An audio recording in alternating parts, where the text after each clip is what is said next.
I hear some odd things about the civilized lands outside Zion. Is there really a giant thunder lizard people live inside?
That back when medicine smells funny.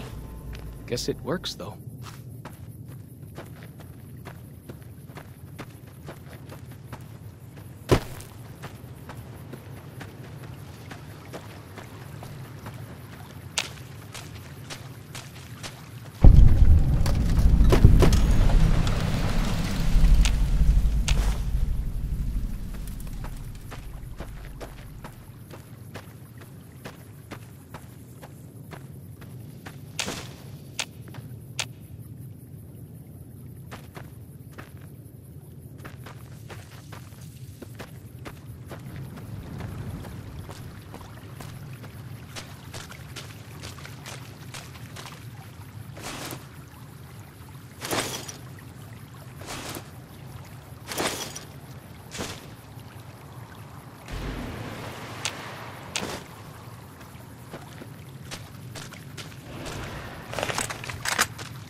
You are the one Joshua Graham sent to us. Blessings of the Father in the cave on you. Daniel is waiting for you.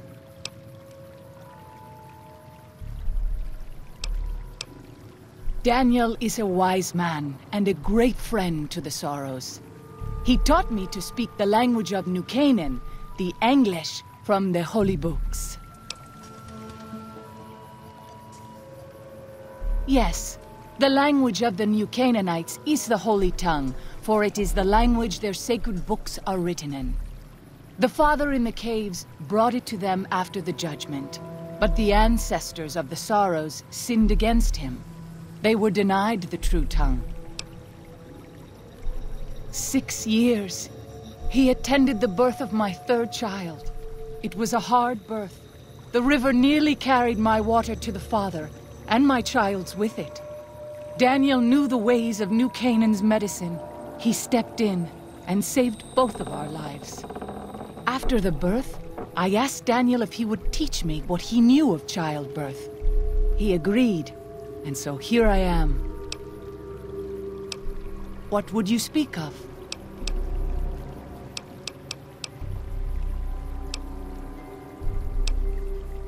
We have dwelt in the Narrows since the end that came in fire. When the Father in the caves punished the world and made us forget the Holy Tongue. We have had good relations with the other tribes in the valley. At least before Salt Upon Wounds brought his white legs here. We have Daniel to thank for our continued existence. His advice and help has kept the white legs from overrunning us so far. I do not know how long even he can protect us, though.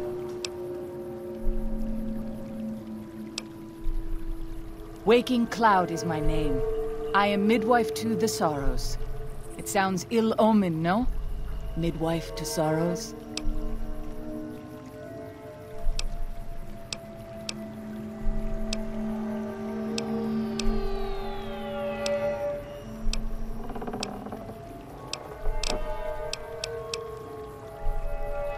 Have you not heard of the god of the New Canaanites?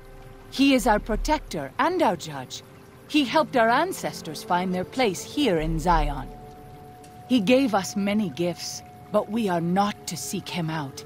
His caves are forbidden to us. Those who seek them out are taken from us. Perhaps you do not fully understand the New Canaanites. I have seen the Father's images. His holy bride and holy son were given unto the world to save it. They dwelt in the caverns of the mountains, caverns which can still be seen today. The people sinned against him, and were punished with the end that came in fire and the loss of the Holy Tongue. Only the New Canaanites were spared. I'm sure Daniel could tell you more. His knowledge of the Father is greater than my own.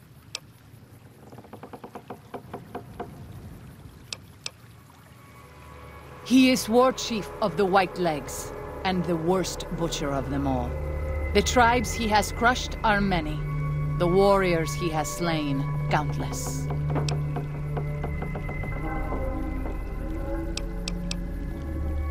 Then I will look forward to our next speaking.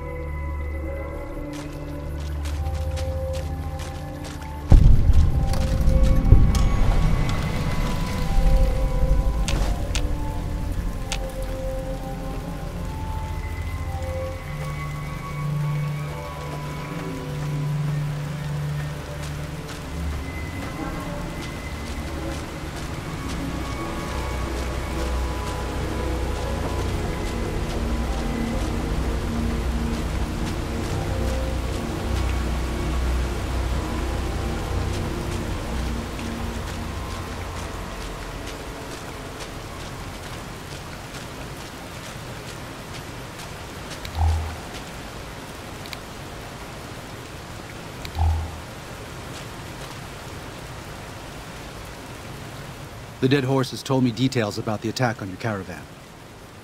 A stranger's sympathy might not count for much, but for what it's worth, I'm sorry. The Sorrows will mourn your friends too. They mourn everyone, even the Whitelegs. They have sensitive souls. Innocent, if there is such a thing. In spite of what's happened, I hope that Joshua and I can help you out of here.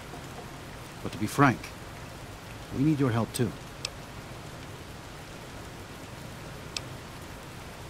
I used to help the Sorrows with various medical problems and general issues they were having, but my bishop sent me here as a missionary.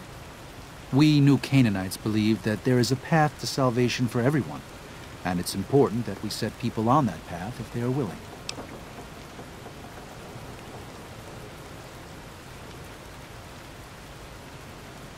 I'm trying to make amends for allowing our problem to become their problem. The new Canaanites, I mean. The Whitelegs have always fought with us. And with Joshua returning, Caesar has motivated the Whitelegs to stamp out the new Canaanites entirely. That means the tribes we work with, too. It's already happened. I just want to prevent something terrible from happening to the Sorrows. Yes, but not just Whitelegs. Raiders, too. Prospectors, slavers. Anyone who thinks they can exploit the ignorant and the innocent. We lost the Tar Walkers and the Crazy Horns. We did our best, but we made mistakes. We paid for them, but they paid more. I'd like to get out from under that debt someday. Until then, it's enough to stop ourselves from getting deeper in the hole.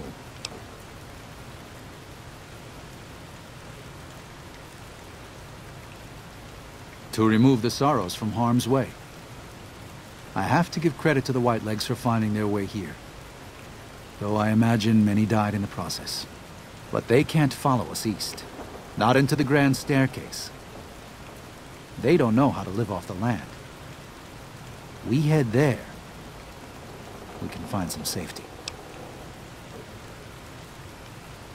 Of course. There's an old saying that goes, if you want peace, get ready for war. You've got me figured half right. I'll shoot dead any Whiteleg that tries to creep into this camp. But it's only to protect the Sorrows. The Lord helps those who help themselves. But the Sorrows don't know how. Joshua and I do. Since I got them into this mess, I need to get them out.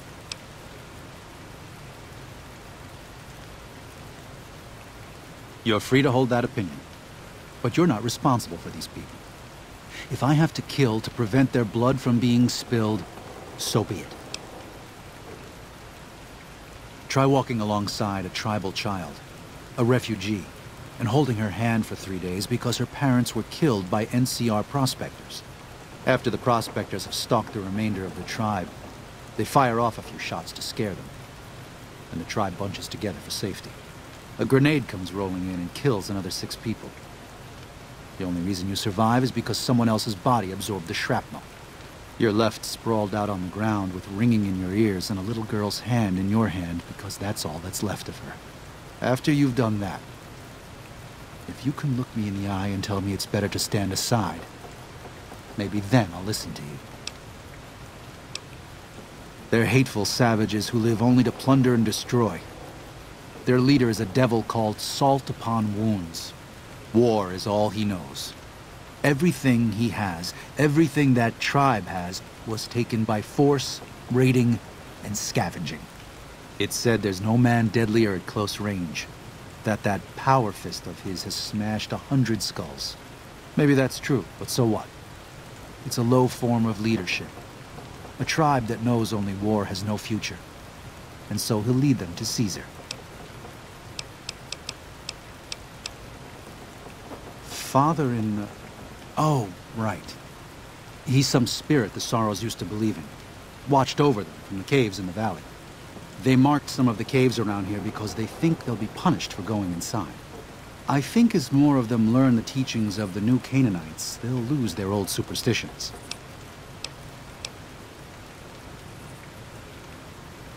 Oh? Oh. Of course. How stupid of me. They probably also think Mary is the mother and Jesus is the child. No wonder they picked up on things so easily. I guess it just goes to show how difficult it is to communicate sometimes.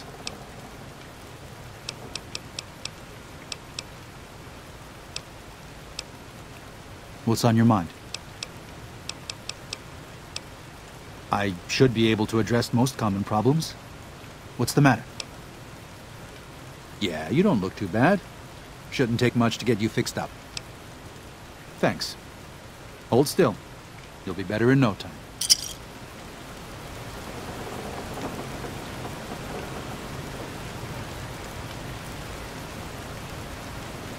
I'm glad to see you're still with us. How can I help you? Well, I'll be. I was starting to lose hope we'd be able to get any of this, much less all of it. Tribals are smart, but, well, they're ignorant.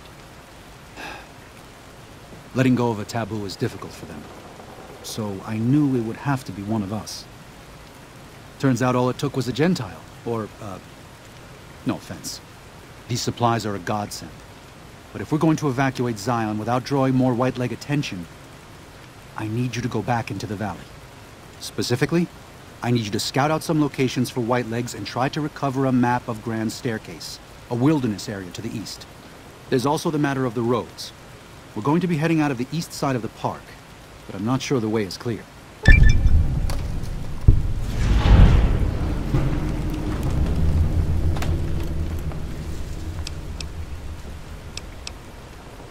I appreciate the enthusiasm. There aren't a lot of people in the wasteland with kindness to spare for anyone who isn't kin. Since you've been poking around the valley, you might see more activity from the Whitelegs. One of the Sorrow's hunters, Waking Cloud, has volunteered to help guide you through the valley. She has a special talent for staying out of sight. After this, it's just a matter of getting everyone out of here safe and sound. And hopefully you can head back to the Mojave without any more trouble.